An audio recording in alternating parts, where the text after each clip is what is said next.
എന്താണ് ആ തക്കാളി ഇത് ചെയ്യാം. തക്കാളി ഞാൻ എടുത്തു, ഇത് ഇളക്കി ജസ്റ്റ് ഒന്ന് ഇളക്കി ഇതായിട്ട് തക്കാളി മെൽറ്റായി പോയി. ഞാനത് വീഡിയോ ഓൺ ചെയ്യാൻ പറഞ്ഞു, അതാ പ്രശ്നമായി. ജസ്റ്റ് ഇതിങ്ങനെ ഇളക്കി പോയിട്ട് എന്ത് തക്കാളി നന്നായിട്ട് മെൽറ്റായി. അതിനുശേഷം എന്ത് ചെയ്യാം നമുക്ക് ഇത് ചെയ്യാം. ഇവിടെ നമ്മൾ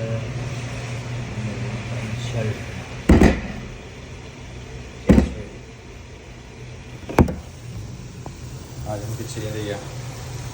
അതിനകത്ത് മല്ലിപ്പൊടി ചേർക്കാം. ഓക്കെ, 1 ടീസ്പൂൺ മല്ലിപ്പൊടി ചേർക്കാം. ഓക്കെ, അതിനുശേഷം ഇച്ചിരി മഞ്ഞൾപ്പൊടി. അതിനുശേഷം ജസ്റ്റ് ഒരു കളർ കിട്ടാൻ വേണ്ടിയിട്ട് നമുക്ക് എന്താണ്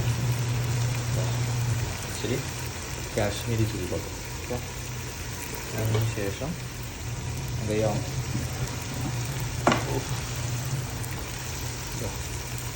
സാദാ ചില്ലി, നാടൻ ചില്ലി. ഇത് നാട്ടിലൊക്കെ മസാല കേട്ടോ.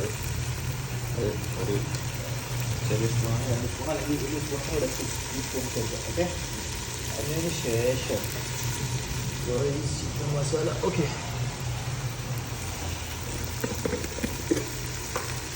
എടുക്കാം. ചിക്കൻ മസാലയാണ്, ഒരു ചെറിയ ടീസ്പൂൺ ഉണ്ടോ ചിക്കൻ മസാല ചേർക്കാം. അതിനുശേഷം എന്ത് ചെയ്യാം, അത്യാവശ്യം നല്ല രീതിയിൽ ഇളക്കി സെറ്റാക്കാം. ഓക്കെ,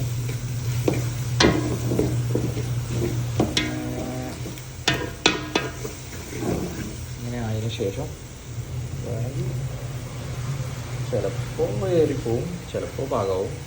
ഇച്ചിരി കൂടി കാശ്മീരി മസാല ചേർത്തിട്ടുണ്ട്, കളർ കിട്ടാൻ, റെഡിഷ് കളർ കിട്ടാൻ.